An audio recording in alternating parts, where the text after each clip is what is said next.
Ever feel it? That sudden, unwelcome clenching in your gut, the way your breath catches, or that immediate, irrational anger that flares up the second someone raises their voice? It's like a time warp, isn't it?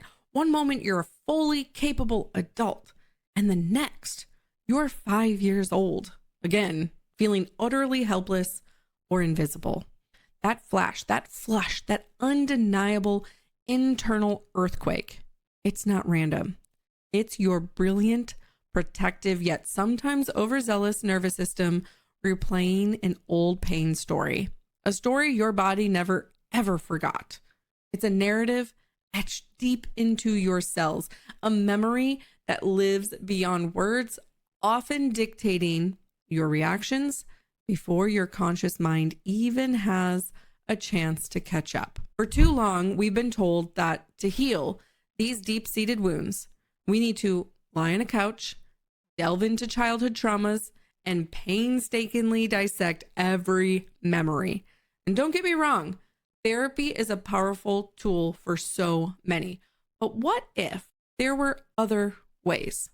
What if you could begin to unlock those ancient stories, to gently loosen their grip and allow them to walk right out of your life without years of talk therapy, without the daunting wait lists, and without the endless copays? Today, I'm going to show you 3 surprisingly simple yet profoundly effective ways to do just that.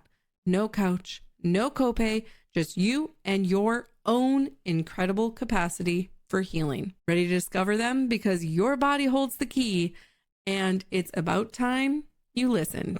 The quiet cost of carrying old stories.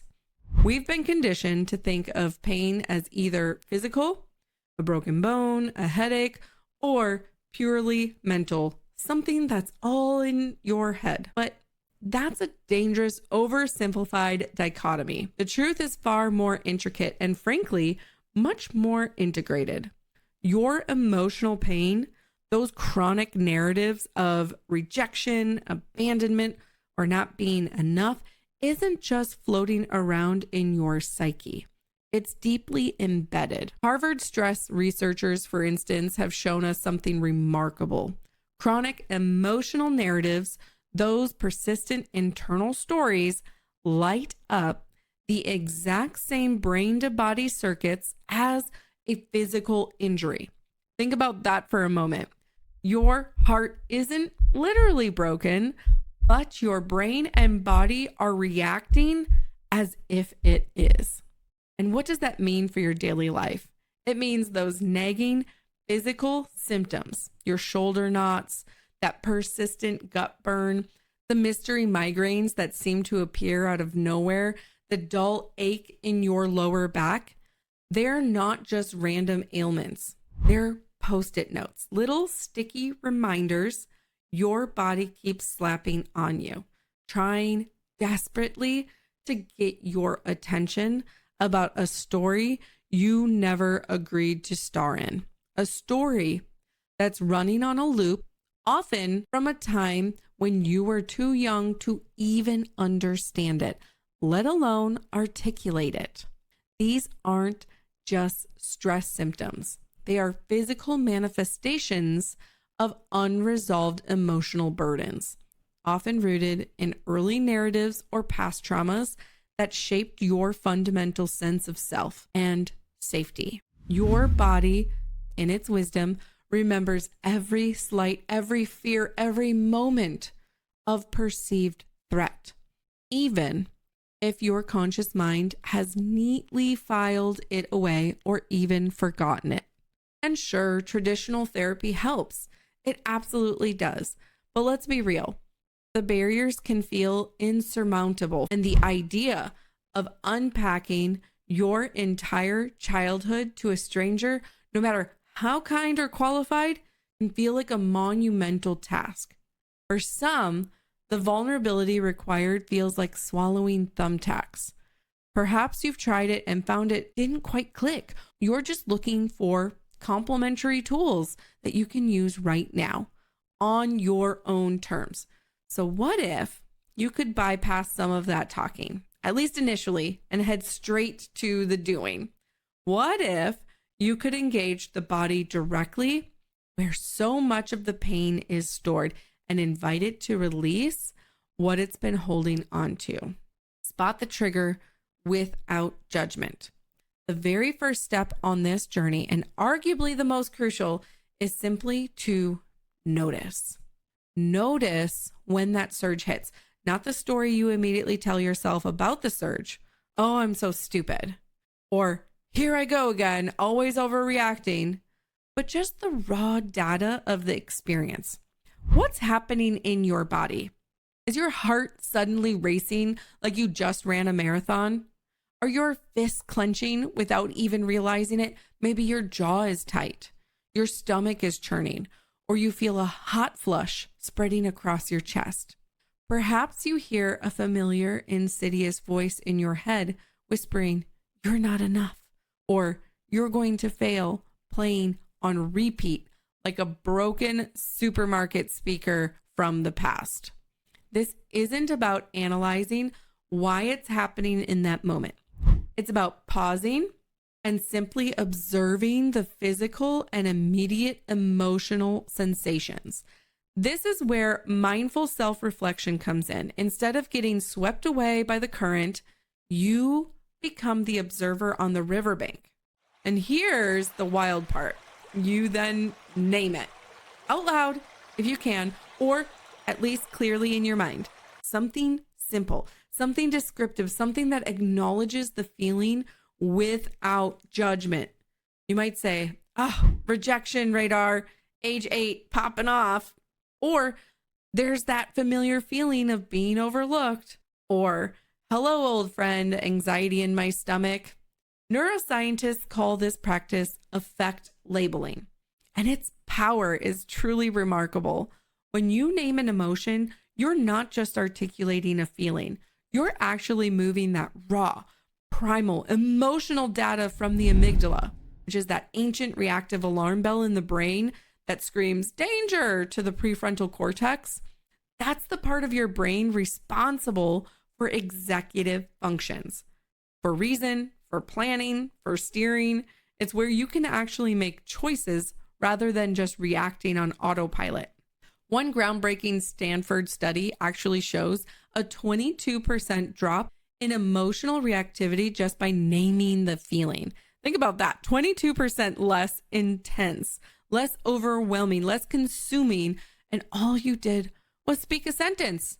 You didn't solve the problem. You didn't rehash the past. You simply acknowledged what was happening. No couch required, just a moment of honest, non-judgmental observation. And this simple act creates a tiny bit of space, a crucial micropause between the trigger and your ingrained reaction, giving you a foothold to choose a different path. It's like turning on a light in a dark room. You can finally see where you are. If you're finding real value here, if this video of connecting with your body and bypassing endless talk feels like a breath of fresh air that you've been searching for, then please don't keep it a secret. This isn't just about me sharing information. It's about building a community of people who are ready to heal differently. So if you want more of these body-based shortcuts, more practical tools that don't require spilling your whole life story, do me a favor, tap that subscribe button right now, and then drop a story in the comment section below that lets me know you're with me, that these insights are resonating and inspires me to keep bringing you more content just like this. Your engagement truly makes a difference. Shake it loose, literally. Now that you've created a little space by observing and naming, it's time to engage your body in a more active release. Have you ever watched a deer in the wild? Imagine this, a beautiful creature sprinting across the road, perhaps narrowly avoiding a collision or escaping a predator. For a few terrifying seconds, it freezes, completely still, rigid with fear. But then, once the immediate threat was past, it begins to tremble. It shakes violently, uncontrollably, and then after perhaps 10 or 20 seconds, it simply calms down. It takes a deep breath, perhaps a tentative step, and then calmly walks away as if nothing happened. That tremor, that shake, that's the mammal reset button. It's their innate biological mechanism for discharging excess nervous system energy for completing the stress cycle that just saved their lives. Humans, however, have largely overridden this natural instinctual wisdom. When we experience stress, fear, or trauma, whether it's a car accident, a difficult conversation, or years of chronic emotional pressure, our bodies want to do the same thing. They want to shake it off. But what do? We clench, we smile politely, we scroll mindlessly on our phones, we tell ourselves to be strong, to get over it, to pull ourselves together. We suppress the tremor. We hold our breath, we tighten our muscles, and that tension, that undischarged energy stays bunkered deep within our bodies. It settles into our psoas muscle, those deep hip flexors that are often called the muscle of the soul. It lodges in our jaws, our necks, our shoulders, creating those chronic knots and aches. This is why emotional pain and chronic physical pain are so intrinsically linked. They share neural pathways, and one often feeds the other. This is where trauma release exercises, or TRE, comes in. They're brilliant, elegant way to mimic that natural animalistic quiver. They invite your body to do what it already knows how to do. And the process is deceptively simple. Lie on your back, knees bent, soles of your feet together, allowing your knees to fall open gently. And you simply allow your knees to come up towards your midline, stopping and allowing micro shakes. A gentle tremor to travel up your legs. You don't force it, you don't judge it, you just allow it. And you can spend 10 minutes on this. That's it. It's not about dramatic convulsions. It's about a subtle internal vibration that signals to your nervous system it's safe to release now. A 2022 meta-analysis published in the Journal of Somatic Psychology highlighted the profound impact of this practice. People who practiced TRE just twice a week for 4 weeks reported a staggering 40% drop in emotional flashbacks and a 30% improvement in sleep quality.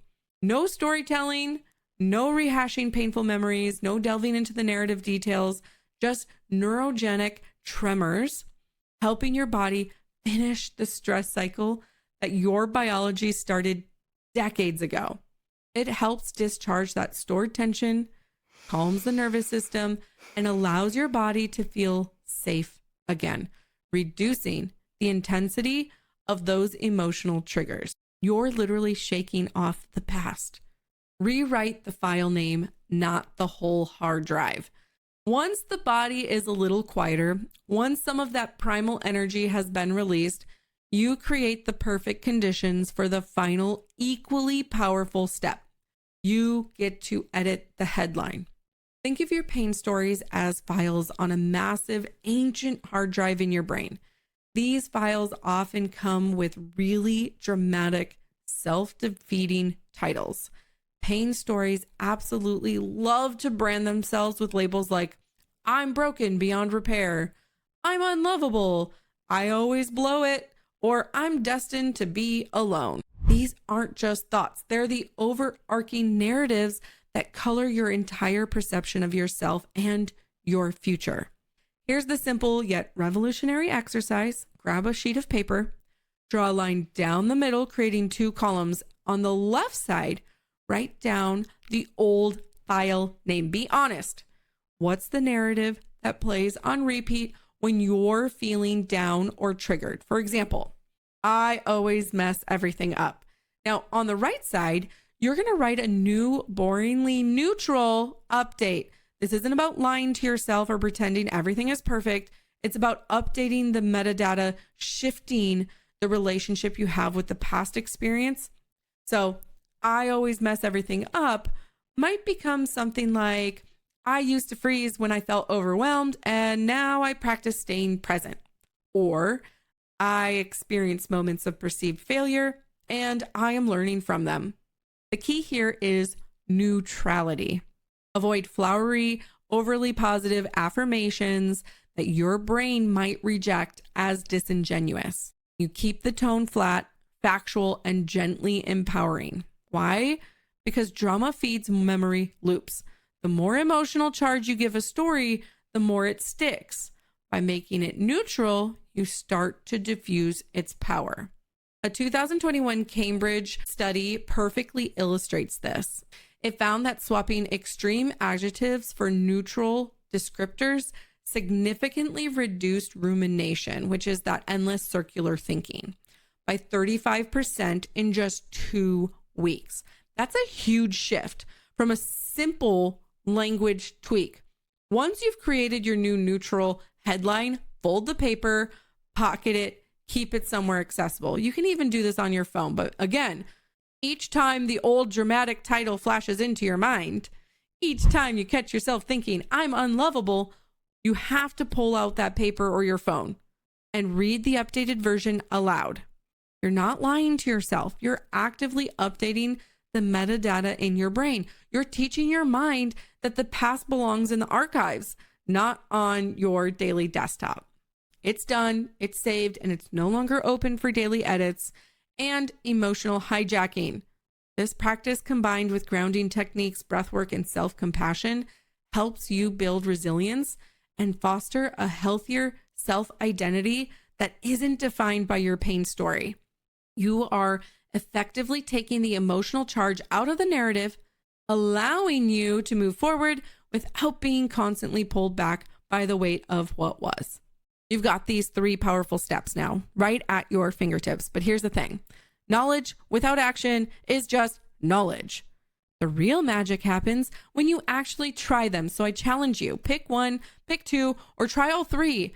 Test them out in your own life over the next few days and weeks. And when you do, please come back here. Come back and share your experience in the comments. Tell me which one surprised you the most. Was it the simple act of naming the trigger, that quiet moment of observation? Was it the profound release you felt from literally shaking it loose? Or was it the nerdy yet incredibly effective file name swap that started to shift your internal dialogue? Your story, your honest feedback isn't just about you. It might be the very thing that unlocks somebody else who is stuck in the doorway, that gives them the courage to try this. So don't be shy. Your insights are incredibly valuable to this growing community of mindful healers. And here's a liberating truth, the one that can truly set you free. Pain stories aren't life sentences.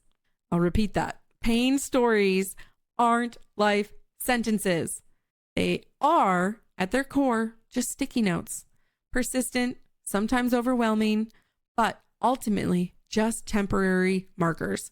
You have the power right now within your own body and mind to change your relationship with them.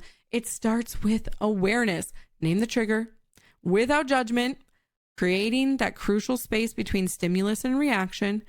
Then engage your body's ancient wisdom, shake the stress chemistry loose, allowing your nervous system to complete the cycles it was designed to finish. And finally, reclaim your narrative. Rename the file, updating the metadata so your brain can archive the past where it truly belongs. Done, saved, and no longer controlling your present or your future. Do those 3 consistently and with compassion, and watch how the narrative loosens its grip. Watch how it fades into the background faster than you ever thought possible. No therapy room, no $40 copay, no endless rehashing. Just you empowering yourself and a body that finally, truly feels like home. You've got this.